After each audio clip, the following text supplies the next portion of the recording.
歡迎大家又收睇呢個 Couch 片與大片啊！除咗今日有我呢個方川明為大家做呢個主持之外咧，就揾咗嘉賓啊，成龍大哥 Nelson ，Big movie，good movie，good movie，講電影係係咯，咁今日我哋講翻呢個天機戰啦，咁就係因為 Sucker Punch 係啦，大陸譯名就叫專扁衰仔，我覺得大陸譯名好啲，係嘛？夠晒呢個意譯啊嘛。好好，跟住就係咯，因為上次技術問題就冇講到啊，所以今日都係認翻個約嘅。好嚟咁啊，你係咪睇咗呢套戲咧？睇咗，但係咧我有個感覺嘅，套戲幾長啊？你記唔記得？有冇90分鐘？都應該有。差唔多90分鐘啊！我諗多少少咯，最多咁個半鐘多啲啊！但係其實裏邊有啲嗰啲打鬥場面咧，如果冇咗就最好。係啊。不過咧，我知道個導演都好痛苦啦，因為點解咧？冇嗰啲打鬥場面咧，就餵唔到嗰班美國嘅蠢人啊嘛，即係嗰班講肥仔啊！嗰班係啊，即係咧一個人坐兩張凳咧，跟住個肚腩咧，好似個吹脹咗個波咁樣，跟住揦起爆谷啊、薯片啊、雪糕啊咁樣食嗰啲咧，咁佢冇嗰啲打鬥嗰啲咧，點餵呢班肥仔啊？佢引佢哋嚟嘅，其實最主要呢套戲都係。係啊，咁所以基本上我諗，即係如果冇咗嗰啲俾肥仔睇嗰啲場面咧，咁咧就會好啲咯。咁其實套戲個脈絡啊，或者成個 idea 幾好啊，我覺得。係啊係啊。咁就係咯，可以其實呢套戲可以歸納為一套叫反電影嘅，即係之前都有講過。咁可以講翻嗰個成個套戲嗰個 concept 係點先啦。咁適逢呢個電影筆記乜鬼60週年啦，即係電影筆記之前都有講過，就係有個叫巴贊嘅法國佬咧，就整咗壇電影筆記嘅去研究電影嘅，咁就孕育咗一班所謂嘅法國新浪潮啊，咩高達啊、杜魯福嗰集咁有啦。咁但係其實咧，巴贊咧，正如上次某一集都有講到，巴贊係要攞嚟鬧嘅。點解咧？佢就問咗一個咧比較倒退式嘅問題，就係話電影是什麼？咁其實呢個問題喺早期已經解答咗啦，即係電影咧只可以拍攝客體嘅，同埋咧就係係有限制嘅，即係譬如即係呢個鏡頭又係做一個例子咧，只可以拍到我拍唔到 Nelson 啊，係啊，拍到啊，拍唔到個身啊，咁高達咧即係佢嘅徒弟啦，可以話就又係批評咗佢啦，即係其實佢都係用翻愛心。高達係佢徒弟嚟嘅。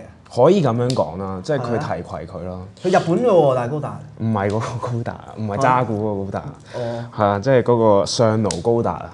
哦 Jean Luc。係啊 Jean Luc 啊嘛。係啊 Luc。Jean Luc。哦。Luc 唔係 Luc，係啦，係 Richard 個細佬啊 ，Luc 係啊。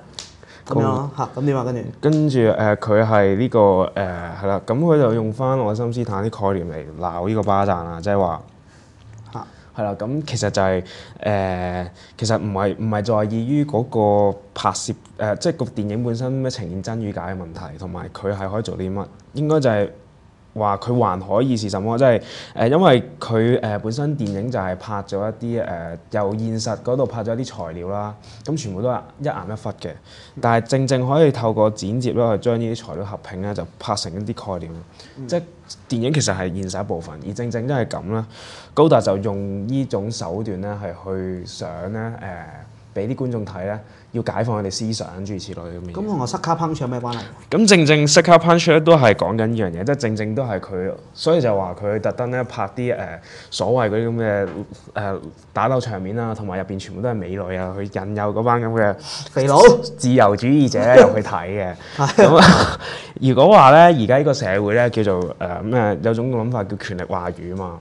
咁其實咧可以話咧，仲有一種話語叫自由話語啊，即係話你係最自由啊 ，just do it 啊嗰啲咁嘅嗰啲咁嘅let go 啦嗰啲嗰啲咁嘅嘢啦，成日都喺個社會度充斥住噶嘛。但係佢哋有一種概念咧，就係話自由咧係唔受限制啊嘛。即係所以佢哋又會產生好多問題啊。譬如如果自由係唔限制嘅話，咁佢仲可唔可以害愛人咧？咁即係嗰種嘅虛無仔咧，即係話我好失落啊！我想愛人，但係如果係咁，我又唔自由啦，咁嗰啲咁嘅諸如此類咁嘅嘢。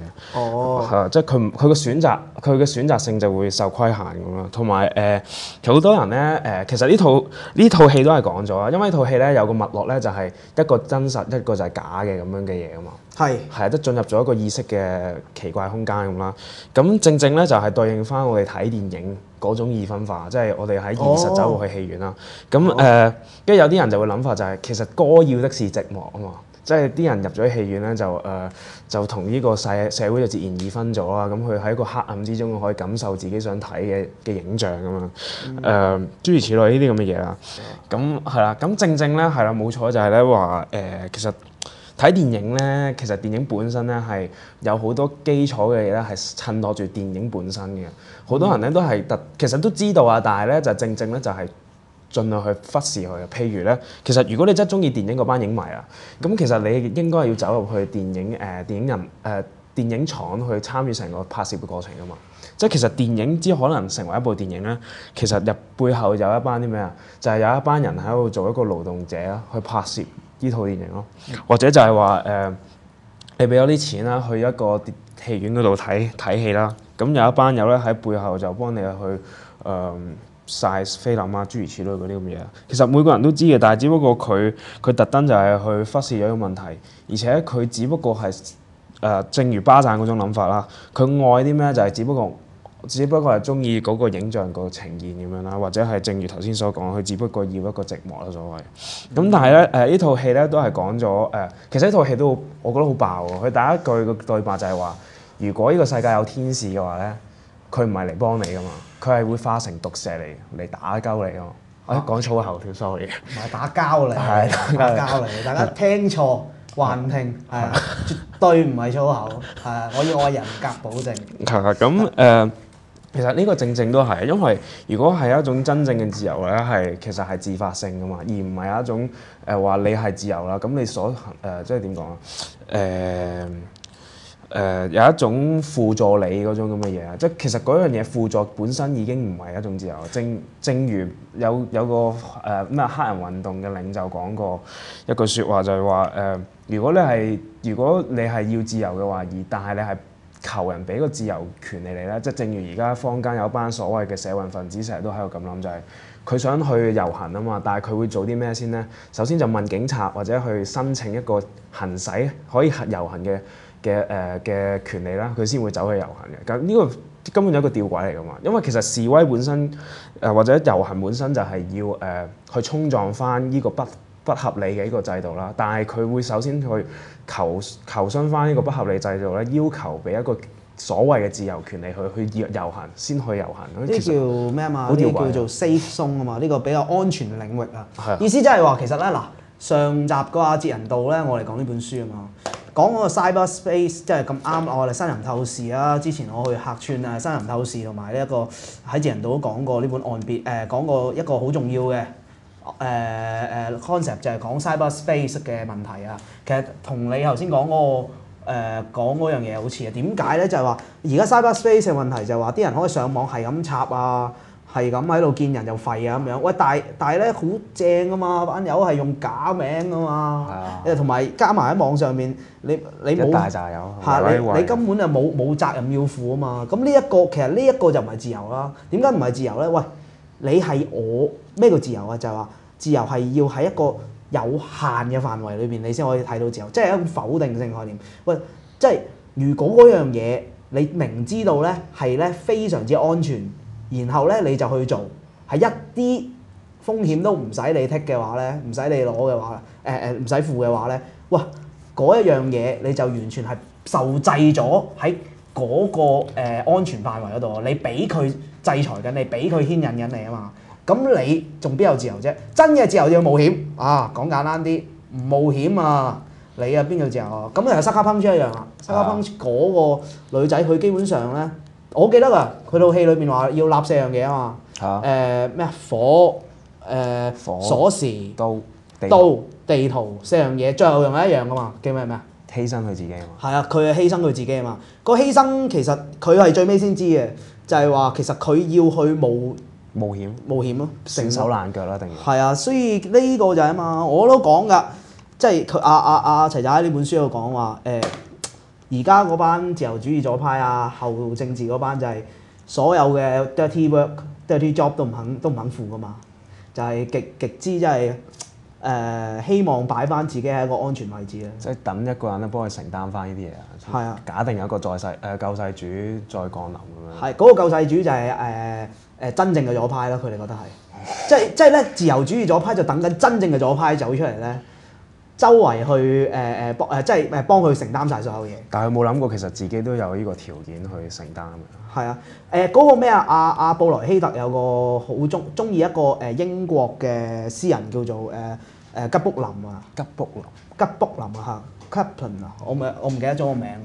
佢話串嗰啲好笑啊！佢串啲人咧，英國呢個詩人佢就串嗰班自由主義者，即係右派嘅自由主義啊。佢就話：哇！嗰班友仔成班懦夫啊！點解啊？佢將所有嘅責任咧都推晒嗱，佢要求嗰扎嘢啊，佢要求右派嗰扎嘢咧，佢係要求嘅啫，得個口嘅要求嘅。但責任邊個負咧？就叫晒啲保守派去負，即係話因為保守派夠激啊嘛。話右啊右㗎啦嘛，話斬釘截鐵啊做呢樣嘢咪做呢樣嘢咯，驚死咩？啊唔驚啊嘛，大佬咁啊佢要我哋負，咁啊而家個對比啊好似咩咁啦，就係自由主義左派同呢一個真正嘅左派個關係嘅，好似即係要揾條友出嚟，即係自己唔肯負啊，揾條友同佢負咯。係啊，呢個。咁所以因為天機戰都俾到我哋啟示啦，係啊。佢所以之前咧台灣有單新聞啊嘛，好黐線㗎喎，話咧有一條友咧就係蔡依林嘅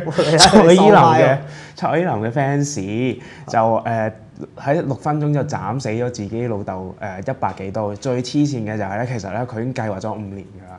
但係咧最更加癲咧就係咧，咁嗰班記者就去訪問佢啦。咁先撇除點解會無端端有個訪問先啦，跟住咧就佢就講一句説話就話不管呢個1審定係2審咧，我都係從不後悔嘅，亦只有遺憾相隨嘅。咁撇除佢個內容咧係有幾有問題啦，但係佢個形式咧其實正正就係我哋要做，即係一個真真正正要付諸實行嘅一個嘅口號嚟㗎。咁佢點解話係咁咧？就係因為我哋做事咧就唔應該要後悔自己有冇承擔到嗰件事啊嘛。正正就係遺憾啲咩？遺憾就做得唔夠狠或者唔夠絕啊嘛。呢個咧正正喺天機戰入邊都有講到，所以佢會話天使咧，其實真正嘅天使係會嚟害你嘅，即係所謂害你其實就正正就係要你自發地去面對嗰個問題啦，而幫你嗰班咧先係真正害你嘅嗰啲咁嘅靈魂啦，嗰班咁其實係惡魔嚟㗎。咁其實你可以放翻去而家呢個香港嘅政治層面嗰度去睇翻，究竟邊啲係魔鬼咧，邊啲係天使咧，大家可以心知肚明啊！呢套算係溝片定大片咧？其實我覺得係大片嚟嘅。係大片嚟嘅。係啊，因為可能我哋之後，但其實佢有溝元素啊，佢都有嘅。嗰個咁嘅一開頭嗰個咁嘅肥佬老豆個樣賤到阿媽都唔認得，夠晒衰啊個樣。都係俾翻啲美國佬睇啊嘛，因為係嘛？係啊。但係我中意佢啲色調咯，全部都係陰陰沉沉啊！我啱晒我味。我都係。口味真係口味嘅真係。咁你要睇下佢之前嗰套 Watchmen 喎。我冇睇過，因為佢個風格都係一樣。係嘛？甚至乎有啲位咧都係再拍過，譬如一開頭嗰個落葬場面咧，喺 Watchmen 咧直情有一個一模一樣嘅鏡頭。係。咁但係係咯，咁呢套嘢就係咁，所以咧佢臨啱尾都有個命令式嘅界定啦。套戲就係話其實自由就係其實你哋本身已經有嗰種條件㗎啦，你哋衝啦咁樣同啲觀眾講，即係同嗰班食住薯片喺度睇緊，坐兩個位，一個籮柚坐兩個位，每攤籮柚擺一格位咯，係啊，嗰種肥佬啊，嗰種肥佬連行都行唔到嗰啲咧，就係叫你喂，你唔係去追求一個所謂自由嘅一個咁嘅對象啊嘛，而係其實你付諸你去自由，其實正正就係你可以行動嘅一個可能性嘅條件嚟嘛。所以我哋有個概念叫回溯性啊，就係我哋必須要行動咗之後咧，先可以知道翻嗰個意義啊。而嗰個意義本身就係其實正正就係出住你嗰個自由本身，即係個體本身就係自由咁。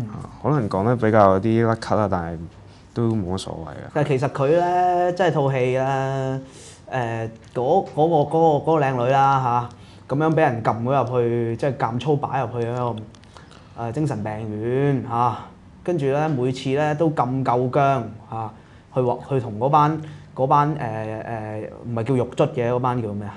嗰班精神病院裏邊嗰啲護士啊、廚師啊，有條廚師就係嗰啲一個籮柚坐兩張凳嗰個肥，入邊全部都肥佬嚟㗎。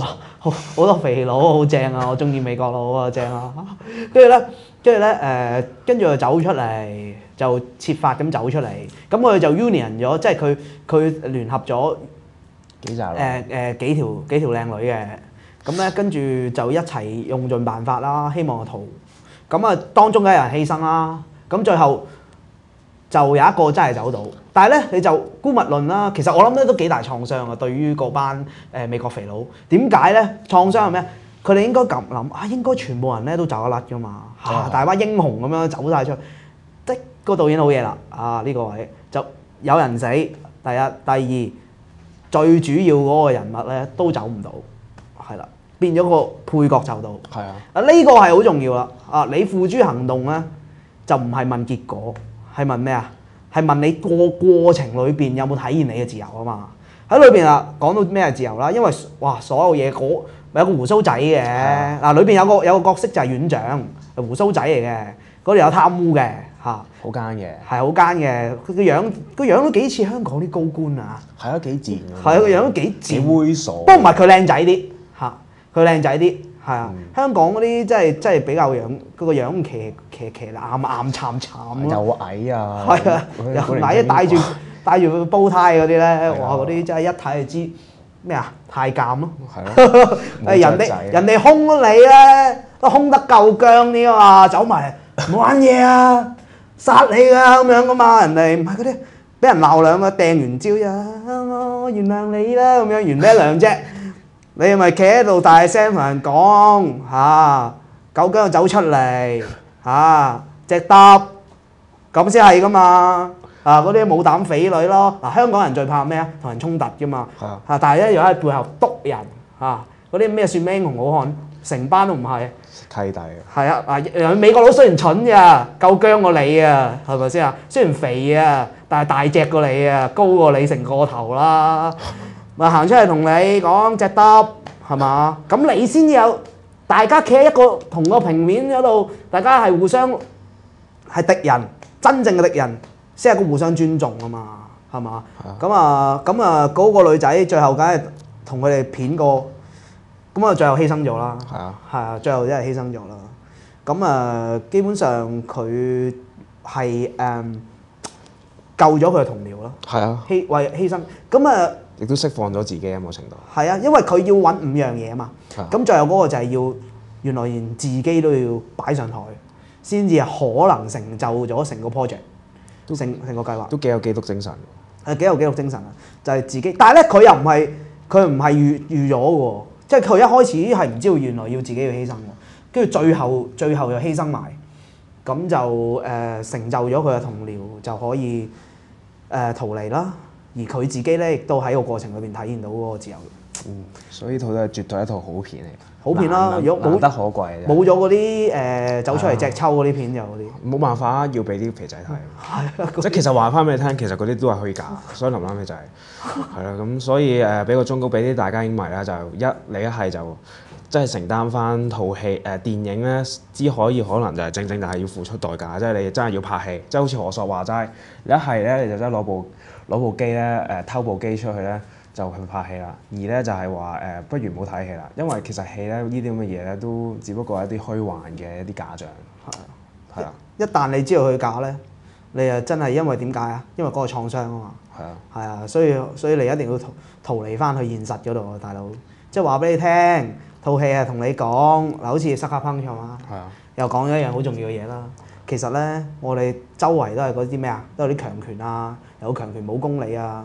同埋呢啲咁嘅契弟喺度恰你啊嘛，咁咧要做你啊跟住翻嚟現實咧，好多嗰啲肥仔嘅翻嚟現實，現實好多啊，唔會咁樣撳閉你啊，咁啊梗係唔係啦，現實啊仲大鑊，你翻嚟現實嗰度點做咧？呢個就係體現你自由啦，就唔好留翻喺嗰個虛擬嘅網絡世界啊，喺度睇戲啊，自己喺度玩啦，食爆谷。好啦，咁今日嘅時間就差唔多啦。好啦，咁我哋下集再見。好，拜拜。